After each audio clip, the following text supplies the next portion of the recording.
모두 일어나서 찬양합시다.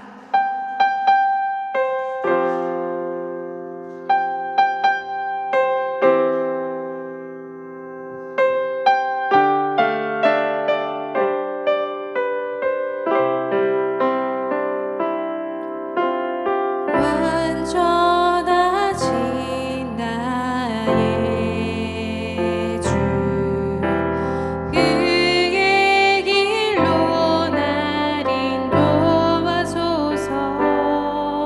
행하신 모든 일 주님의 영광 다 경배합니다.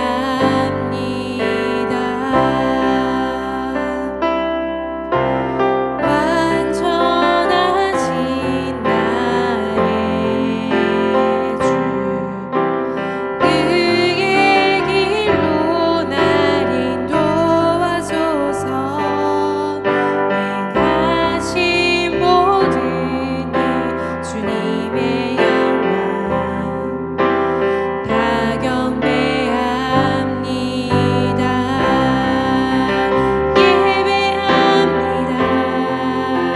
찬양합니다.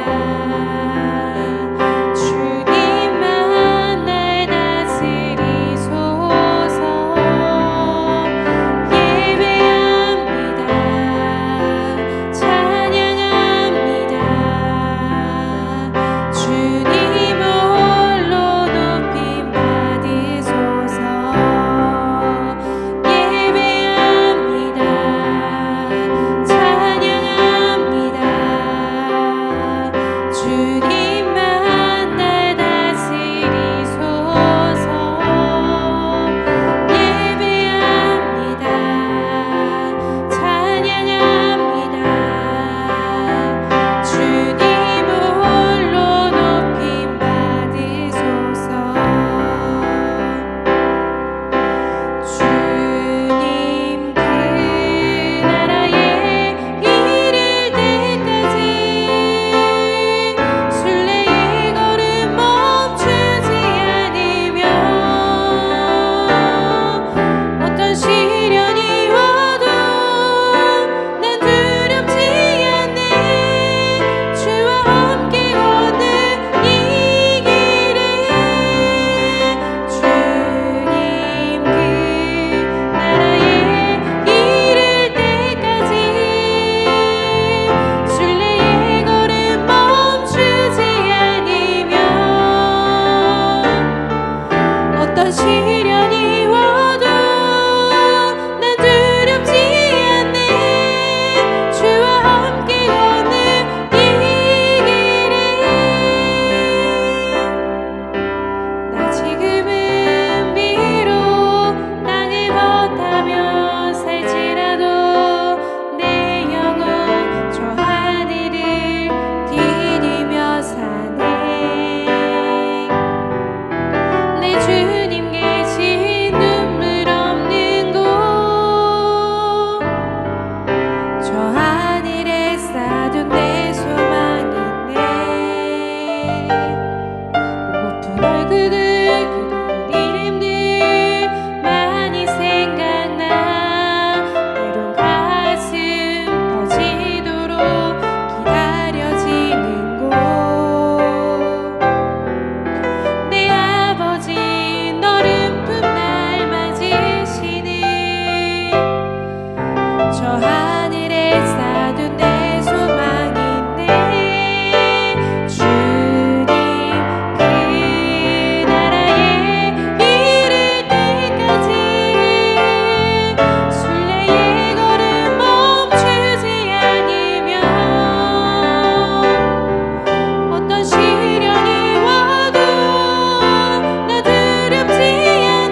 전능하신 아버지 하나님 천지의 창조주를 믿습니다.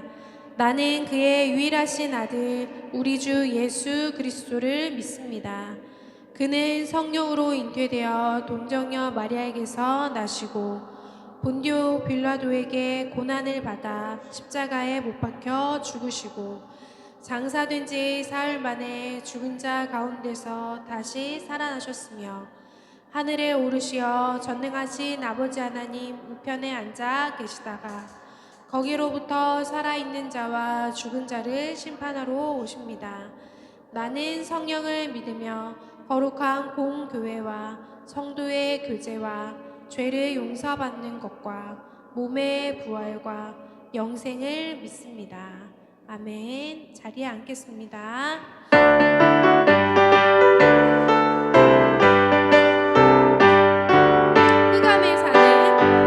흑암에 사는 백성들을 보라 수많은 십년 망망하겠네. 그 누가 갈까 주의 복음 들고 생명을 구원하는 곳으로 주께 있으니 큰 권세 주께 있으니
예수 나의 좋은 치료자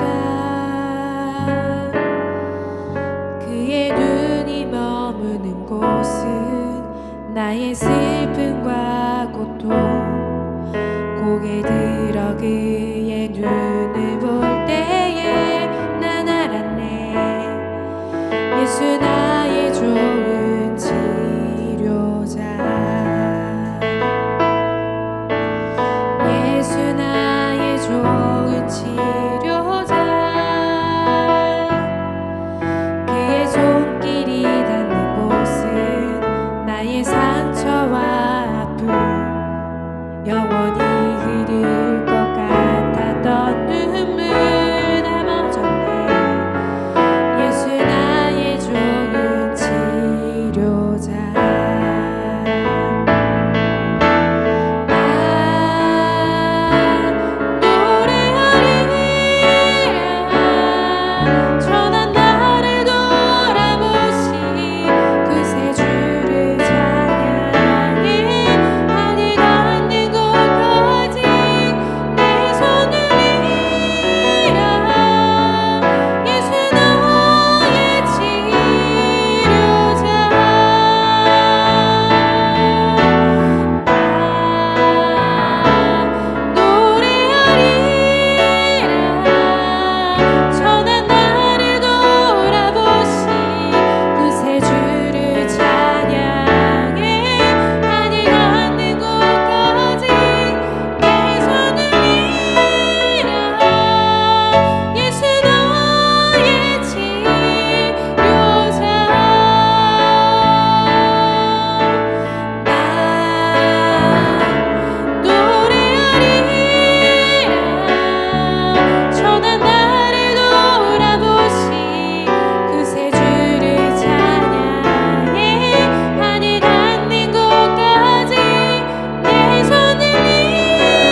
하나님과 나만이 아는 죄를 생각하며 묵묵히 참회의 기도를 드리겠습니다.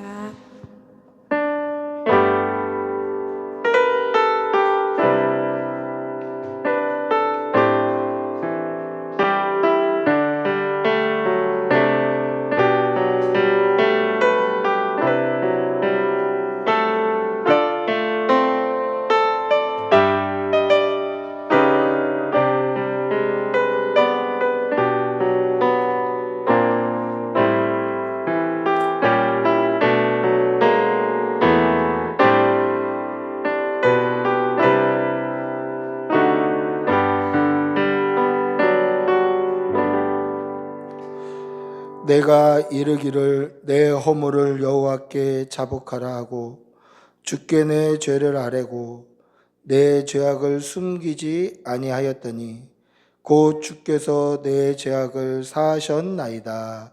아멘.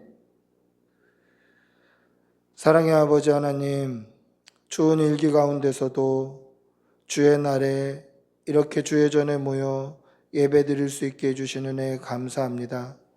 사랑하는 교우들 건강 지켜주시고 몸이 아픈 환우들에게는 회복의 은혜를 부어 주시옵소서. 그리하여서 주의 전에 나오는 것이 우리의 육체적인 어려움이나 고통 때문에 방해받지 아니하도록 하나님께서 은혜로 덧입혀 주시고 우리를 보호하시고 인도하여 주시옵소서. 사랑의 아버지 하나님, 2026년 한 해 송구영신 예배로 하나님 앞에 드리며 시작하였습니다. 하나님, 이 한 해가 하나님의 복을 받는 한 해 되게 하여 주시고 우리가 주의 복음으로 하나님의 말씀으로 믿음으로 살아갈 때에 하나님께서 부으시고 덮으시는 풍성한 은혜가 우리의 삶 가운데 충만할 수 있도록 은혜 내려 주시옵소서. 사랑하는 우리 교우들의 일터와 직장과 사업장에 복이 있게 하여 주시고 우리가 그곳에서도 믿음으로 살아갈 때에 하나님께서 우리를 세상 가운데 구별하여 주시고 우리를 세상 모든 사람들보다 높여주시어서 어디에 있든지 무엇을 하든지 인정받는 귀한 교우들 될 수 있도록 은혜를 덧입혀 주시옵소서. 어린 우리 자녀들 영육간에 강건케 하여 주시어서 긴 겨울방학 지나갈 때에 믿음으로 이 방학 잘 보낼 수 있게 하여 주시고 또 새롭게 맞이하는 새학년 새학기에 좋은 친구들 좋은 스승 만나서 믿음의 바른 길을 갈 수 있도록 은혜 내려 주시옵소서. 사랑의 아버지 하나님, 우리 꿈꾸는 교회를 하나님 앞에 의탁하며 기도합니다. 주님의 몸된 이 교회를 이곳에 세우신 이유와 목적에 따라 우리가 하나님의 말씀을 가르치며 천국 복음을 전파하며 사람들의 상처를 치료하며 회복이 일어나는 귀한 교회로 세워지게 하여 주시고 이 일들을 위해서 애쓰고 수고하는 교우들 위에도 하나님께서 복으로 갚아 주시옵소서. 그리하여서 우리 꿈꾸는 교회가 구원의 방주 역할을 잘 감당하며 복음이 살아있는 교회로 소문나는 아름다운 교회로 성장할 수 있도록 은혜 내려 주시옵소서.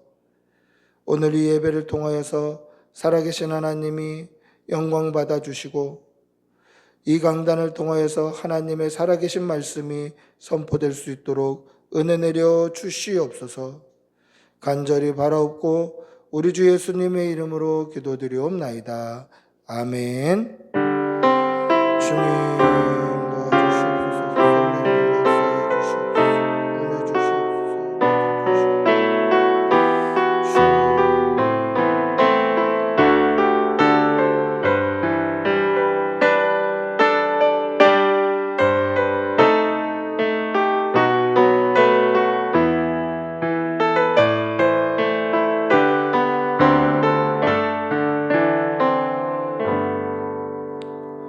찬송가 95장 찬송하시겠습니다.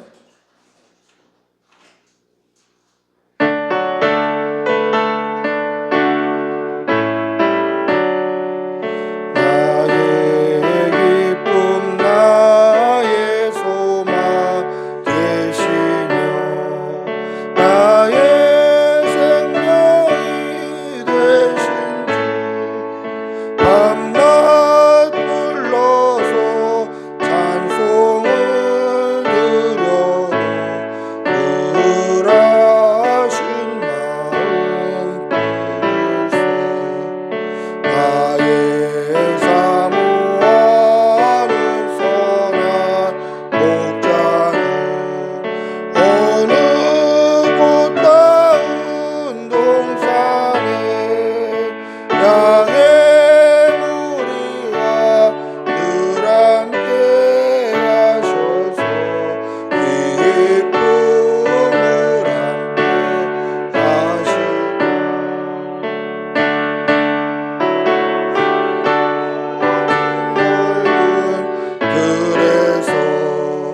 갈 길 못 찾아 애쓰며 이리저리로 헤매는 내 모양 저 원수조롱 하도다 주의 자비롭고 화평한 얼굴 모든 천사도 안기며 주의 놀라운 진리의 말씀에 천지가 와닿아도다 나의 진정 사모하는 예수님 음성조차도 반갑고 나의 생명과 나의 참 소망 오직 주 예수 뿐일세. 아멘.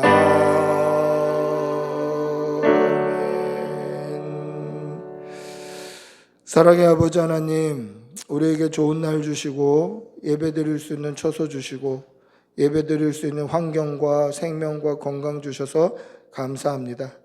우리에게 주신 은혜가 너무도 크고 감사하여서 주의 전에 나올 때 빈손으로 나오지 아니하고 여러 가지 모양으로 예물 올려드립니다. 우리의 예물을 기쁘게 받아주시고 이 예물이 아버지의 뜻대로 선하고 아름답게 사용될 수 있도록 인도하여 주시옵소서.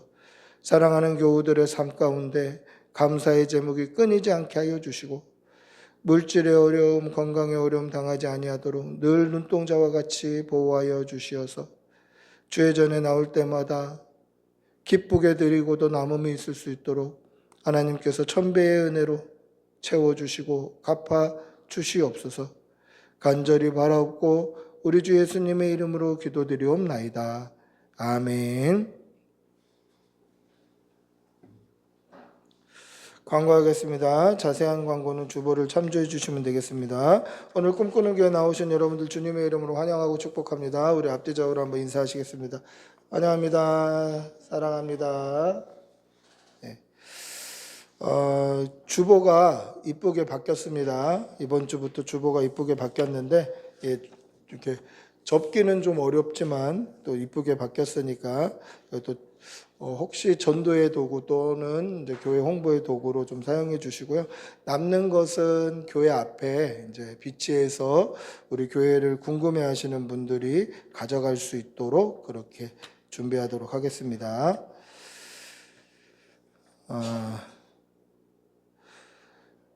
다음 주 주일 제가 가운빛교회 오후 예배 부흥회 인도하러 갑니다. 위에서 기도해 주시면 좋겠습니다. 2월 첫 주에 동계 목회대학원 제가 출타합니다. 월요일부터 금요일인데 목요일 날은 와서 이제 금요일부터는 새벽 묵상을 할 수 있을 것 같습니다. 제가 없는 동안에는 새벽 묵상과 소요 예배는 하지 않습니다.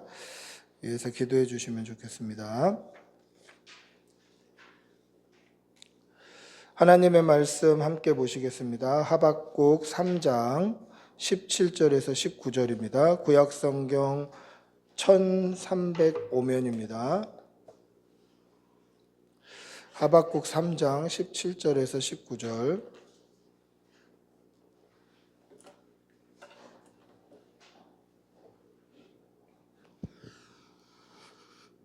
구약 하박국 3장 17절에서 19절입니다.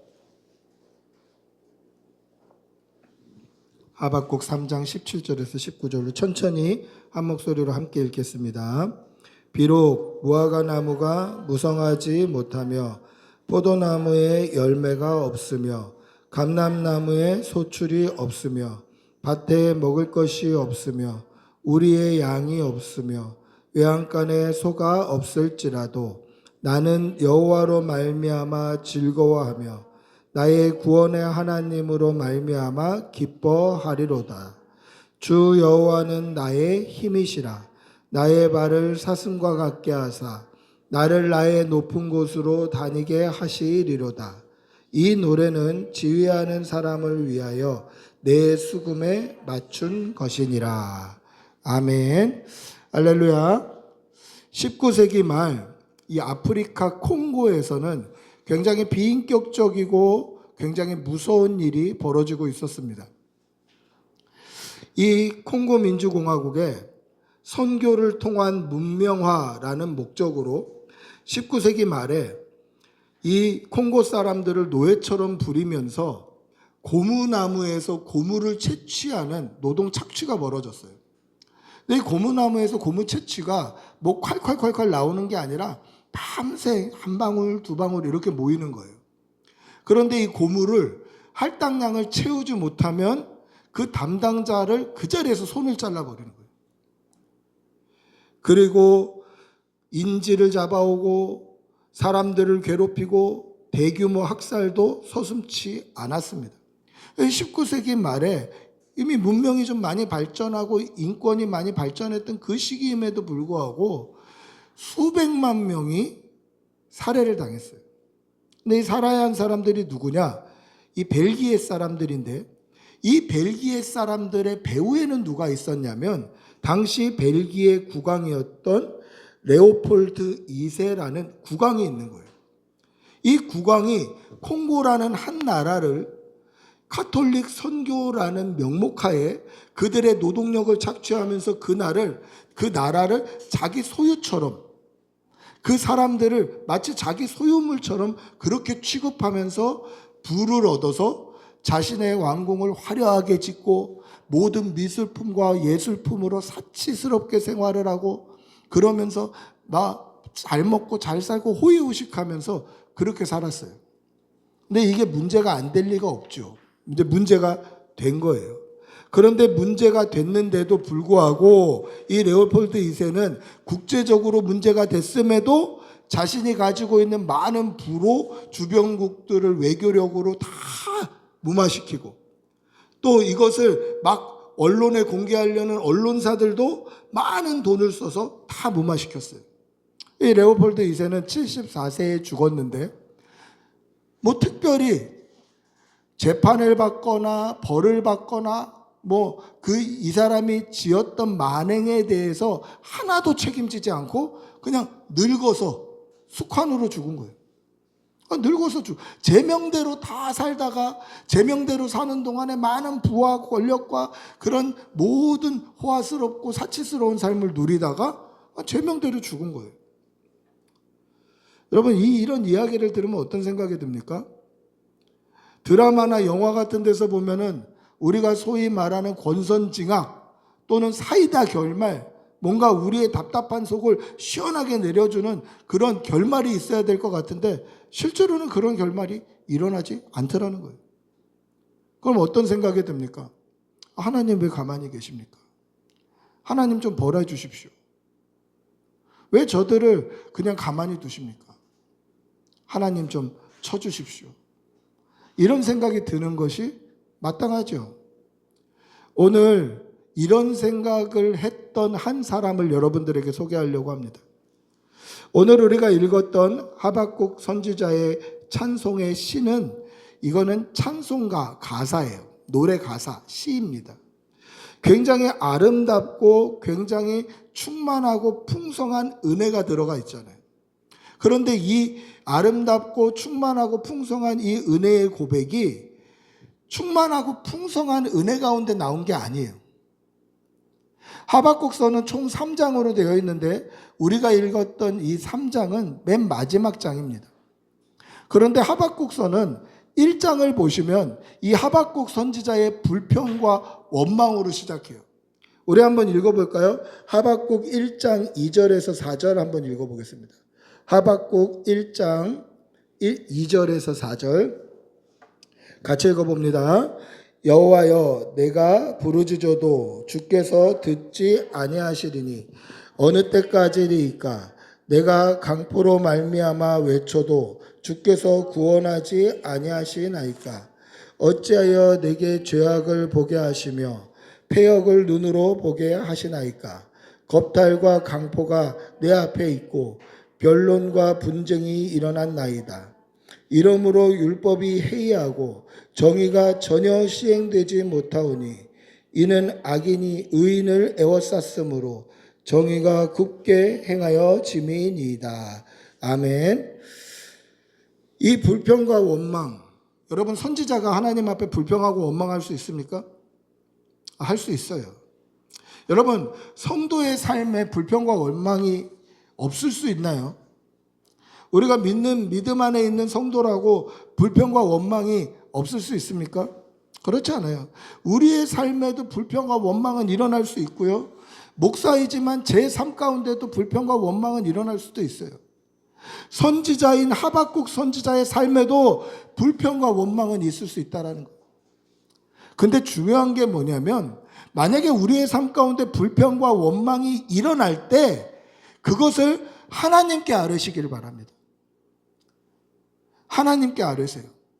하나님께 솔직한 마음으로 하나님 저 이런 거 섭섭합니다. 이런 거 아픕니다. 이런 거 상처가 됩니다. 이런 거 정말 답답하고 힘듭니다. 라고 우리의 불평과 원망을 하나님께 아뢰시면 불평과 원망으로 시작했지만 기도로 마치게 되는 거예요. 불평과 원망으로 출발을 했지만 기도로 끝나는 거예요. 그것을 저는 수도 없이 많이 체험했어요. 여러분 사람들에게 불평과 원망을 이야기하면 어떻게 됩니까? 해결이 안 돼요. 해결이. 아니면 나 자신에게 막 얘기하면 어떻게 됩니까? 상처만 돼요. 상처만. 그러니까 이 불평과 원망이 없을 수 없는데 성도는 이것을 믿음으로 하나님께 아뢰야 돼요. 사랑하는 성도 여러분, 하나님께 여러분들의 모든 아픔을 토하는 성도들이 되시기를 바랍니다. 그러면 그것이 기도가 됨을 믿으시기 바랍니다. 오늘 하박국 선지자도 하나님 앞에 자신의 불평과 원망을 다 토해냅니다. 이것을 보면 하박국 선지자가 가지고 있었던 불평이 크게 세 가지였다는 것을 알 수 있는데 이 크게 세 가지의 불평과 원망의 제목을 보면 하박국 선지자가 지금 처한 상황을 좀 유추할 수 있는 힌트가 돼요. 첫 번째 불평과 원망이 뭡니까? 강포와 거팔로 말미암아 하나님께 기도해도 하나님이 듣지 아니하셨다라는 거예요. 여러분, 우리가 때로는 하나님께 기도했을 때 하나님께서 듣지 아니하시는 것 같이 느껴질 때가 종종 있습니다. 뿐만 아니라 우리의 기도가 하나님께 상달되지 아니하고 그냥 다 떨어지는 것처럼 느껴질 때도 있어요. 기도를 해도 변하는 것도 하나도 없고 기도를 해도 바뀌는 것이 눈에 보이지 않을 때도 수도 없이 많아요. 그러면 우리는 어떻게 생각이 됩니까? 하나님 제가 이렇게 기도했는데 변하고 바뀌는 게 하나도 보이지 아니하는 걸 보니 하나님 제 기도 안 들어주셨군요. 이렇게 생각해요. 응답하지 않으셨군요. 이렇게 생각해요. 근데 그것이 아니라는 거죠. 여러분 하나님의 응답은요. 우리가 기도하는 순간 이미 응답은 끝나는 거예요. 우리가 하나님 앞에 기도하는 순간 하나님은 이미 응답하신 거예요. 우리의 기도를 들으심으로 하나님은 응답하신 거고 우리가 기도한 대로 해주실지 안 해주실지는 하나님의 절대 주권 안에 있는 거기 때문에 우리가 판단할 수 없는 거예요. 근데 우리는 스스로 어떻게 판단합니까? 하나님 성공하게 해주십시오 했을 때 성공하면 응답했는 줄 알아요. 근데 성공하지 못하면 응답되지 않았다고 생각해요. 하나님 이번 시험에 합격하게 해주십시오라고 기도했을 때 합격하면 응답했는 줄 알아요. 근데 합격하지 않으면 응답되지 않았다고 생각하는 거예요. 그러니까 하나님의 주권을 침해하는 거죠. 여러분 저와 여러분이 하나님 앞에 기도할 때 우리의 기도가 하나님께 상달되지 않는 것 같고 잠잠한 것 같고 아무 일이 일어나지 않는 것 같아서 하나님 지금 제 기도 듣고 계십니까? 라는 생각이 들지라도 하나님은 이미 응답하셨음을 믿으시기 바랍니다. 그런데 왜 이렇게 잠잠하죠? 왜 하나도 변하지 않죠? 왜 우리 눈으로 확인할 수 없습니까? 그 이유는 하나님이 역사하시는 과정 안에 있고 하나님이 인도해 가시는 과정 안에 있기 때문에 그런 거예요. 결과는 우리의 삶 가운데 보지 못할 수도 있어요. 하나님의 약속과 하나님의 섭리와 하나님의 인도하심은 우리 생이 끝나고 나서 응답할 수도 있어요. 하나님이 이루어 가시는 과정이에요. 한번 생각해 보십시오. 하나님께서 아브라함에게 하늘의 별과 같은 자손을 약속하셨습니다. 근데 아브라함이 살아있는 동안에 하늘의 별과 같은 자손을 보지 못했어요. 기껏 본 게 이삭과 야곱과 에서예요. 세 명의 하늘의 별과 같은가요? 아브라함이 살아있는 동안에는 그 하나님의 약속을 보지 못했어요. 그럼 하나님의 약속이 거짓이었던가요? 그렇지 않다라는 거죠. 지금 전 세계에 퍼져 있는 믿음의 자손들이 있지 않습니까? 이미 천국 간 믿음의 자손들도 있지 않습니까? 셀 수가 없는 거죠. 하나님은 이 약속을 신실하게 이루어 가시는 거예요. 따라서 우리가 기도해도 하나님이 침묵하시는 것처럼 느껴질 때가 왜 없겠습니까? 우리의 기도가 하나님 앞에 상달되지 않고 그냥 땅에 떨어지는 것 같은 그런 답답한 심령을 느낄 때가 왜 없겠습니까? 그러나 기억하십시오. 하나님이 인도하시는 과정 가운데 서 있는 거예요. 하나님의 절대 주권을 분명히 믿고 그 믿음으로 날마다 감사하며 기도하는 성도들이 되시기를 축복하고 기도합니다. 할렐루야. 하박국 선지자의 불평이 뭡니까? 강포와 겁탈로 말미암아 하나님께 기도해도 하나님이 듣지 아니하시는 것 같았다라는 거예요. 여러분, 강포랑 겁탈은 권력자나 높은 직위에 있는 사람들이 약한 사람들을 괴롭히고 강제로 뺏는 것을 강포와 겁탈이라고 얘기해요. 이것은 사회적인 폭력이죠. 내가 높은 직위에 있다고, 내가 힘이 좀 있다고 약한 사람들을 뺏고 약한 사람들의 물건을 탐하는 거예요. 사회적인 폭력이에요. 아마 하박국 선지자가 피해자였던 것 같아요. 그리고 강포와 겁탈을 행하는 자들은 이방인들도 아니고 유대인이었던 것 같아요. 그래서 하나님 앞에 기도했는데 바뀌는 것이 없더라는 거예요. 두 번째 불만이 뭡니까? 하박국 선지자는 변론과 분쟁을 해야만 했습니다. 하박국 선지자에게 변론과 분쟁이 일어난 거예요. 여러분, 변론, 분쟁 이런 말을 우리가 일상적으로 자주 사용하던가요? 잘 사용 안 해요. 변론과 분쟁이란 말을 왜 일상 용어로 잘 사용하지 않냐면 이건 법정에서 사용하는 법정 용어이기 때문에 그렇습니다. 변론과 분쟁이 일어났다. 그 말은 뭐냐면 아마 하박국 선지자에게 높은 직위에 있는 사람들이 강포와 겁탈을 했고 그것으로 말미암아 이 하박국 선지자가 세상 법정 가운데 재판 가운데 소위 고소를 했던 것 같아요.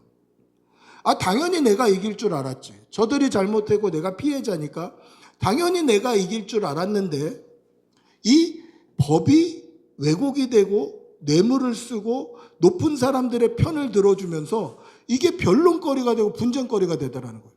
아니, 당연히 내가 이기는 건데 이게 무슨 변론거리가 되고 분쟁거리가 돼. 이걸 가지고 왜 싸워야 되는 거야. 이게 답답한 거예요.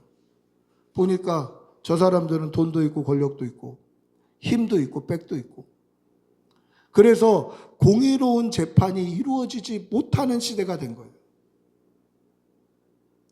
그래서 하박국 선지자가 다시 뭐라고 이야기합니까? 세 번째 불만은 율법이 해이하고 정의가 시행되지 못하는 시대가 된 것이 불만이에요. 그래서 최후의 수단으로 하박국 선지자가 신앙심에 호소를 하는 거예요. 신앙의 양심에 호소해 본 거예요. 그런데 율법이 해이하고 정의가 시행되지 못하는 시대가 된 거예요. 이 말은 뭡니까? 하나님의 말씀, 율법의 권위가 땅에 떨어졌다라는 거예요. 이스라엘 백성들인데 하나님의 말씀이 이러하다라고 해도 콧방귀 뀌는 거예요. 하나님의 말씀대로 신앙의 양심에 호소해봐도 호소가 안 되는 거예요. 이게 지금 하박국 선지자가 살고 있는 시대의 특징이었다라는 거죠. 사회적으로 폭력적인 사회입니다. 법적으로도 윤리적으로도 영적으로도 완전히 타락한 시대예요. 그래서 누구에게 어떻게 하소연을 해도 이게 하나도 나의 답답함을 해결해 주지 못하는 거예요. 그래서 하나님께 기도했는데 이게 하나님께 기도했는데도 해결이 안 되더라는 거죠. 얼마나 억울하고 분할까요? 나 빼고 다른 사람들은 다 악으로 사는 것 같은데 그럼에도 불구하고 나 끝까지 믿음 지켜 살아야 됩니까? 이게 하박국 선지자의 눈물 어린 원망과 불평의 고백이었다라는 거죠. 우리가 읽지는 않았습니다만은 뒤에 13절부터 16절을 보시면 1장 13절부터 16절을 보시면 아주 구체적으로 또는 직설적으로 하나님 앞에 원망해요. 뭐라고 얘기하냐면 하나님, 거룩하신 하나님께서 거룩하신 눈으로 왜 악을 그냥 보고 계십니까? 하나님, 왜 악인들이 의인을 괴롭히는 것을 그냥 보고 계십니까? 여기서 의인이 누굽니까? 하박국 선지자 자신이에요. 믿음으로 살았던, 끝까지 믿음 지키며 살았던, 왜 나를 이렇게 괴롭히는데 하나님 그냥 보고 계십니까? 그러면서 구체적인 예도 듭니다. 낚시를 하는 자들이 또는 그물을 치는 자들이, 물고기 잡는 자들이 낚시하고 그물하는 그 낚싯대와 그물에다가 분향하고 제사를 드리는데 왜 그들의 배는 만선이 되며 믿음으로 하나님을 신뢰하고 의뢰하는 자들의 배는 왜 텅텅 비어 돌아오게 만드십니까? 왜 우상 숭배하는 자들, 왜 하나님의 말씀을 멸시하고 해이하게 생각하는 자들, 그들을 복을 주시고 그들이 잘 먹고 잘 살게 만드십니까? 이게 답답한 고백이었다는 거죠. 여러분 한번 생각해 보십시오. 이 땅을 믿음으로 살아갈 때에 우리의 삶이 답답하고 힘들고 어렵다 할지라도 그게 정말 하나님 앞에서 복이 아닐까요? 또는 믿음으로 살지 않는 사람들, 불법과 편법과 그런 악을 자행하면서도 사이다 결말을 맞지 아니하고 법적인 책임을 지지 아니하고 어떻게 보면 인간적인 눈으로 잘 먹고 잘 사는 그들을 볼 때 그들이 잘 먹고 잘 사는 게 진짜 복으로 그렇게 보이십니까? 만약에 이 땅에서의 우리의 생명이 끝이라면 그게 복이고 우리가 복받지 못한 인생으로 보일 수도 있겠죠. 만약에 우리의 생명이 끝나는데 우리의 생명이 끝나면 진짜 아무것도 없이 끝이라면 이 땅에서 잘 먹고 잘 사는 게 복이고 이 땅에서 잘 먹고 잘 살지 못하는 거는 복이 아닐 거 아니에요. 이 땅에서 생명이 끝이라면, 우리 생명이 끝나면, 우리의 모든 삶이 끝난다면 이 땅에서 잘 사는 게 복이겠죠. 그러나 이 땅에서 잘 먹고 잘 사는 게 복이 아닌 이유는 우리의 생명이 끝나도 영원한 세계가 있기 때문에 그렇습니다. 오늘 하나님께서도 하박국 선지자에게 그것을 말씀하셔요. 우리 2장 3절 4절 한번 읽어볼까요? 2장 3절 4절입니다. 같이 읽어보겠습니다. 이 묵시는 정한 때가 있나니 그 종말이 속히 이르겠고 결코 거짓되지 아니하리라. 비록 더딜지라도 기다리라. 지체되지 않고 반드시 응하리라. 보라, 내 마음은 교만하여 그 속에서 정직하지 못하나 의인은 그의 믿음으로 말미암아 살리라. 보십시오. 보라, 그의 마음은 교만하여 그 속에 정직하지 못하는 악한 자들이 있을지라도 의인은 그의 믿음으로 말미암아 살아야 한다라는 것입니다. 왜 그렇습니까? 하나님의 심판은 반드시 응하게 되어 있기 때문에 그렇습니다. 비록 더딜지라도, 비록 반드시 우리 눈에 확인이 안 될지라도, 비록 우리가 그것을 보지 못한다 할지라도 하나님의 심판은 하나님을 알지 못하고 죄 가운데 빠져 살았던 악인들에게 반드시 이루어짐을 믿으시기 바랍니다. 때로는 더딘 것처럼 보이고 어쩌면 하나님이 침묵하시는 것처럼 보이고 어쩌면 하나님이 아무 일도 안 하시는 것처럼 느껴진다 할지라도 끝까지 믿음으로 살아간다면 우리에게는 구원이 있고 저들에게는 심판이 있다라는 것입니다. 그러니 세상을 살아가는 사람들이 세상의 악한 마음과 편법과 불의를 자행하며 당장 이 땅에서는 잘 먹고 잘 사는 것 같아 보일지라도 우리는 끝까지 믿음으로 살아야 된다라는 것입니다. 오직 의인은 그의 믿음으로 말미암아 살리라 하는 것입니다. 하박국 선지자가 이 말씀을 듣고 그렇게 살기를 다짐하며 불렀던 찬송의 시가 오늘 우리가 읽었던 말씀입니다. 비록 무화과 나무가 무성하지 못하며 포도나무에 열매가 없으며 감람나무에 소출이 없으며 밭에 먹을 것이 없으며 우리의 양이 없으며 외양간에 소가 없을지라도 나는 여호와로 말미암아 즐거워하며 나의 구원의 하나님으로 말미암아 기뻐하리로다. 여러분, 이 표현에 생략된 것이 무엇입니까? 악을 행하는 자들에게는 무화과 나무도 많습니다. 논밭에 식물도 많습니다. 외양간에 소도 넘쳐납니다. 우리의 양떼도 넘쳐납니다. 그런데 저는 믿음으로 살았는데 그런 게 하나도 없네요. 그래도 저는 여호와 하나님 한 분이면 만족합니다. 여러분, 믿음이 없으면 이런 고백이 안 나와요. 그래서 오늘 하박국 선지자가 뭐라고 말씀합니까? 주 여호와는 나의 힘이시라 나의 발을 사슴과 같게 하사 나로 나의 높은 곳을 다니게 하시리로다. 제가 이 말씀을 묵상하면서 가장 시간을 들여서 묵상했던 구절이 바로 이 구절이에요. 이 구절이 잘 이해가 안 됐어요. 이게 무슨 의미일까? 그리고 이 고백과 왜 이어서 나오는 말씀일까? 우리 생각에는 사슴은 그냥 들에서 뛰어다니고 산에서 뛰어다니잖아요. 근데 여기서 사슴이라는 표현을 한 히브리어 원어는 어떤 표현이냐면 이 수컷 사슴류를 다 가리키는 말이에요. 그래서 수컷 사슴류 중에 보면 우리가 가끔 뭐 유튜브나 이런 데 보면 낭떠러지 같은 벼랑에 서 있는 사슴들이 있어요. 그러니까 짐승이 나를 해하지 못하도록 낭떠러지나 벼랑 끝에 높은 곳에 사는 사슴들, 그 사슴을 가리키는 거예요. 이 말은 무슨 뜻입니까? 세상 사람들이 범접할 수 없을 정도로 나는 구별된 사람이란 뜻이에요. 여러분, 이 말이 의미하는 것은 내가 이 땅 가운데 살면서 세상을 부러워하고 잘 먹고 잘 사는 사람들을 부러워하며 같은 가치관과 같은 생각과 같은 우선순위와 같은 삶의 기준으로 살아가면서 억지로 그냥 나는 사실 속마음은 부럽지만 그냥 말로만 하나님이면 충분합니다라고 하는 게 아니라 정말 그들의 삶과 나는 완전히 구별되어서 그들의 삶이 감히 우리의 삶을 번접할 수 없을 정도로 구별된 성도의 삶으로 하나님으로 충만하고 하나님으로 풍성하다는 믿음의 고백이라는 거죠. 실제는 아닌데 억지로 하는 게 아니라 정말 그러하다는 거예요. 여러분, 우리에게도 이러한 믿음이 필요합니다.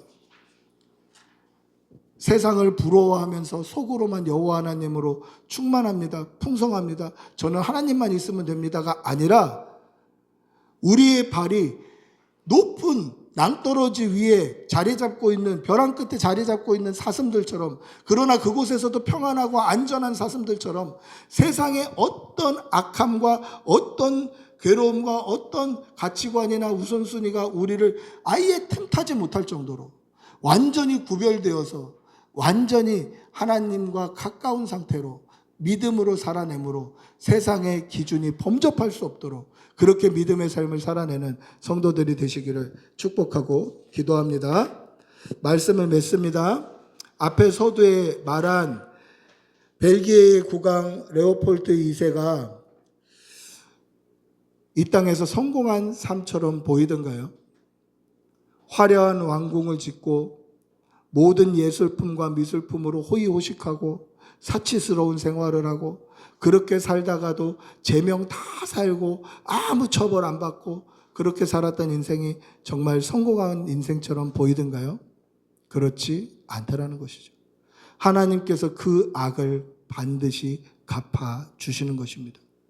중요한 것은 이 땅에서 얼마나 누리고 얼마나 가지며 얼마나 만끽하고 살았느냐가 아니라 우리가 하나님 앞에서 어떤 사람인가라는 것이고 우리가 어떤 믿음의 성도인가라는 것입니다. 세상과 구별되이 믿음으로 승리하며 살아가시고 세상을 부러워하지 말고 오직 하나님만 갈망하며 살아가시는 성도들이 되시기를 축복하고 기도합니다. 할렐루야. 우리 모두 일어나셔서 한번 찬양하겠습니다.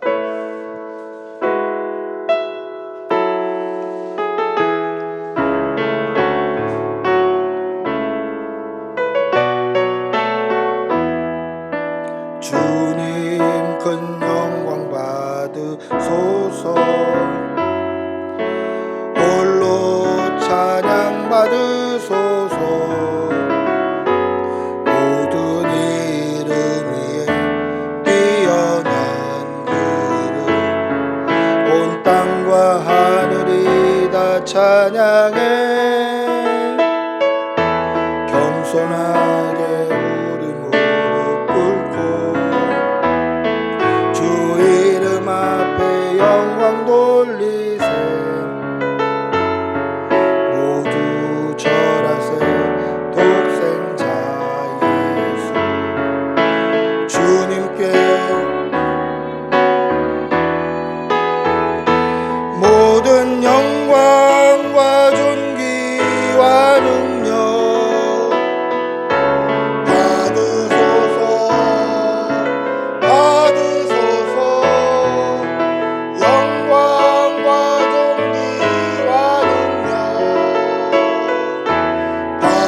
우리 한번 같이 기도하겠습니다. 같이 기도할 때 하나님, 우리가 높은 곳을 다니는 사슴처럼 세상과 구별되어서 오직 믿음으로 의롭게 살아가는, 믿음으로 말미암는 의인 하나님의 자녀 되게 하여 주시옵소서.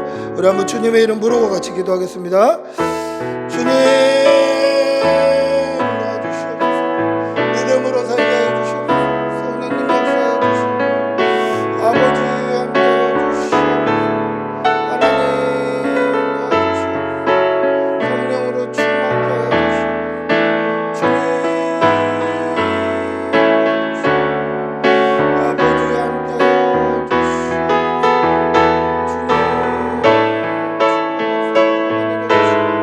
하나님의 위로, 하나님의 주시옵소서. 하나님의 하시는 충만하게 넘치소서. 주님 도와주시옵소서. 아버지 함께하여 주시옵소서. 주님 도와주시옵소서. 아버지 도와주시옵소서. 주님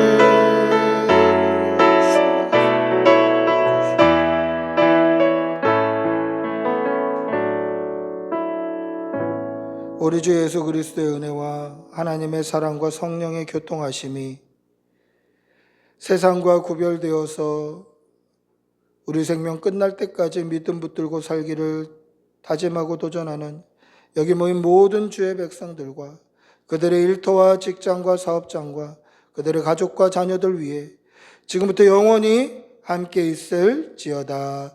아멘. 주님